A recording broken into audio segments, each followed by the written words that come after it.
We're asking the question this morning, you might have noticed, why do Premier League champions Arsenal seem to be on the end of so much criticism? More than 800,000 fans lining the streets of North London yesterday. It was an amazing sight to celebrate them winning the Premier League, but of course they just missed out at the weekend. Two people in particular, Jason Cundy and Agbonlahor, revelled in the Gunners' loss to PSG alongside the two-time title winner Perry Groves. The only side in London to win the Champions League is Chelsea.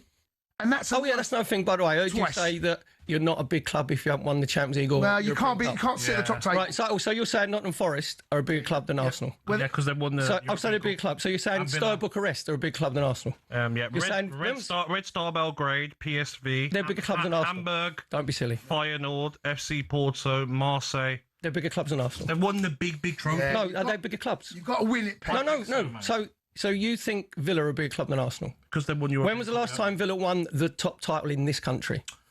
I look at European Cups. Not answering my question. And I look at just one You're not answering my question. League. When was the last time Villa won the First Division? And I'll give you a clue, First Division. Yeah, but I look at European... When was the last time Villa won the FA Cup? I'm not sure. You're a big Villa fan, yeah? Yeah. So when's the last time Villa won the FA Cup? I look at European Cups. You're not answering my question, Gab. When was the last time Villa won the FA Cup? You can't sit at that top table, mate. No, if you're going to a wedding, right? If you're going to a wedding... First or second? No, okay, we'll both be... Right. If you're going to a wedding, you're sitting out with all the others. Yeah. No, you're Arsenal. You're not in VIP. You've got PSV. My question. Stelling Bucharest. So you think Stelling Bucharest are a bigger club than Arsenal? Don't be silly. They're sitting next to the bride and groom. Don't you realise how silly you sound? But you can't. You've got to feed off that. It's coming. Don't worry. It's coming. Two overgrown schoolboys with Perry Groves. Perry, well done. I think you nailed them during the course of that. Joining us now, presenter, huge Arsenal fan, Joel Beya. Morning, Joel. Sorry to put you through that again. Morning, Dean. Morning, Jeff. You know what? I'm here to launch an attack on them too. Good, are you? Gabby and Cundy, because I don't understand how you can be on radio representing the people who love football, and that's what you come out with. They came to work wearing PSG shirts. I was in Budapest enjoying the game. I look at my timeline and it's them dancing around, celebrating.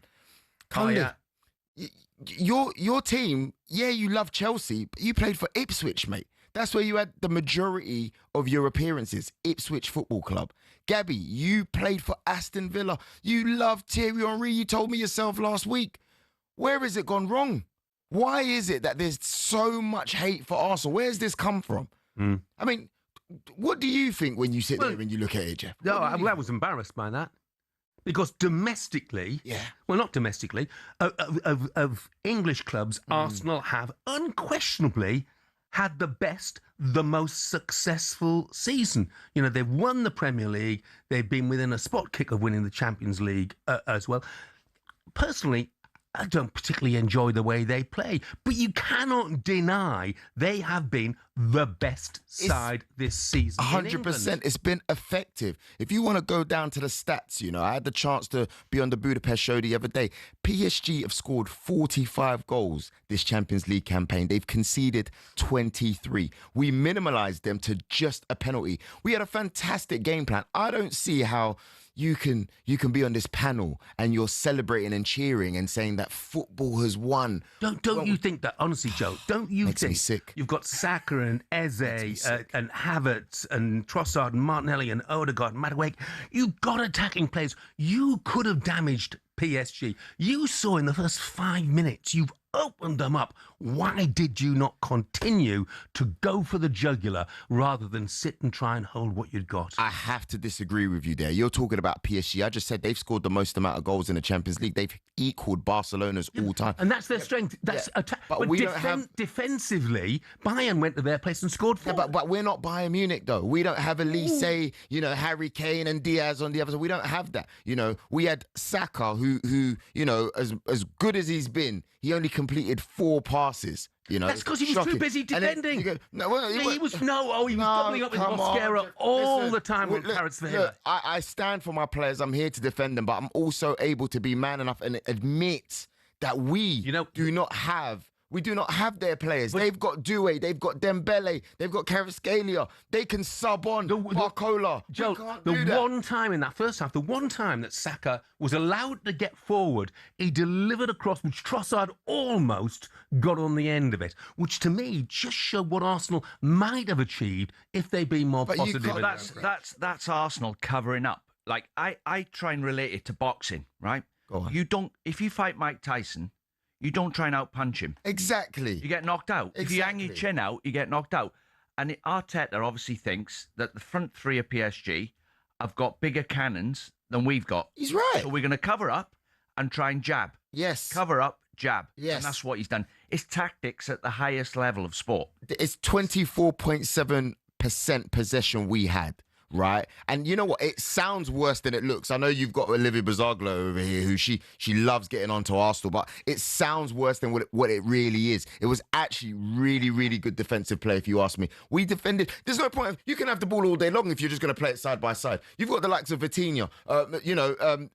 These boys, Ruiz in the middle. These boys are incredible when it comes to keeping the ball, and we stop them. I don't understand how Gabby, right, and Cundy can sit here and they're celebrating as if we got we didn't get beat 5-0 like Inter Milan, by the way. We went there and we took them to penalties. So how can you sit there and celebrate and say football won? 7 years ago, you went to Bayern Munich and got beat 5-0 away from home. The club was an absolute shambles. There was 14 players out of contract. Sanchez, Ozil, that era. Yeah. And the club was a shambles. Yeah. A bit like Man United have gone. And it's took him 6 years to sort it out. Your club's in good shape. Right, it's in very good shape. And you know what? Now players want to come and play for us. We can actually say, we want him, we don't want him, we want him, we don't want him. You know, Villa can't spend, by the way, just reminding you. Villa can't spend, right? Chelsea, God knows what's going on over there. You know, I actually think Alonso should have went Liverpool. I don't know what he was thinking, because it's not going to do well for him over there. He's not going to last long. When I look at how our boys have played this season, we've challenged on all fronts. If it wasn't because of a lazy performance against Southampton, we probably would have won the FA Cup as well. But you know what? We finished off as champions. So how dare we have presenters here celebrating as if we haven't been the best team in England? Because Sam says here, it's a mudge. If I was an Arsenal player, I'd be waking up this morning wondering what if, and wondering why our coach doesn't believe in our attacking players and me, and wants to solely rely on our defence. Bearing in mind we conceded 2 against Wolves, 2 against Bournemouth, more than 2 against Man City. What made him believe that PSG wouldn't score any? But we won the league. Well, nobody's taking away the credit for that. Yeah. It's just on this one occasion, this massive occasion. He's got the dressing room. Arteta, they listen to him. They've won the league, right? He's promised them, if you listen to me, we're going to win the league. Which we've done. And we could win the Champions League. So he's took them nearly. They got beat on penalties. Exactly. So if he adds a bit more to what they've got next year, they're going to be even stronger. And don't forget, the tactics worked. 6 minutes in, Kai Havertz scores. They make a mistake.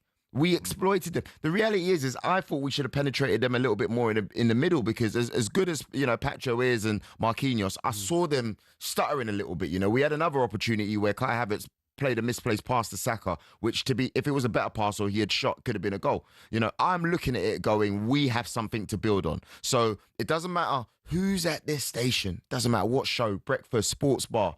You guys should be scared of Arsenal, because we're coming, and we're coming stronger next season. By the way, this argument about who's the biggest club, which is age-old, the argument, there's 3 things that decide how big your club is. Number 1, history. Yes. Number 2, trophies. And number 3, the number of supporters you've got. Yeah. That decides how big a club you are. Yeah, I think we've got 2 out of 3 out of them, Dean, you know. I reckon if you're looking, for example, at our history, you know, we're a big club, man. The Arsenal, people know about us. Trophies, we've got them. We're missing the European Cup. I have to be honest with you. That's the elephant in the room. However, it's on the way. And if you look at the population, the fan base, no one's ever seen the country like this. Whether it's London, whether it's in Kenya, we've got fans worldwide. You go to the USA and you ask someone who's Chelsea Football Club. Are they going to know? Yes or no? That's a bit harsh. Yeah, No, they will. are they gonna know? will because they won the No, World Club Championship no, there in the summer. You go no one to cares the about state. that. You go to the States and ask them who Manchester United are, and you'll find them queuing No. up. You go to the States and ask them about Liverpool, and you'll find thousands of fans. Queuing They'll up say to tell you as Arsenal. well. Arsenal. No, We I don't know think they Arsenal. will. They'll say it. But look, the scenes They'll were say it. scenes were brilliant in North London. But CD's texted said this guy's proving the point himself. PSG scored 45 goals. How many did Arsenal score in the Champions League? That's all neutral fans are pointing out. Arsenal aren't fun to watch. We only PSG conceded are. That's why we're happy they beat Arsenal. Yeah, but he just said Arsenal aren't fun to watch. That's Listen, what football's CD not about says. being fun to watch. I'd rather. Well, it helps. It's meant to be entertainment. We isn't were it? fun for 22 years and we didn't win anything. We were good to watch for many years and we didn't win anything. Now we're not good to watch, and guess what? Champions of England, we know who we are. That's what. Joel, you're going to get a great response on text. I can absolutely guarantee you that. Thanks very much indeed, mate. Cheers, boys.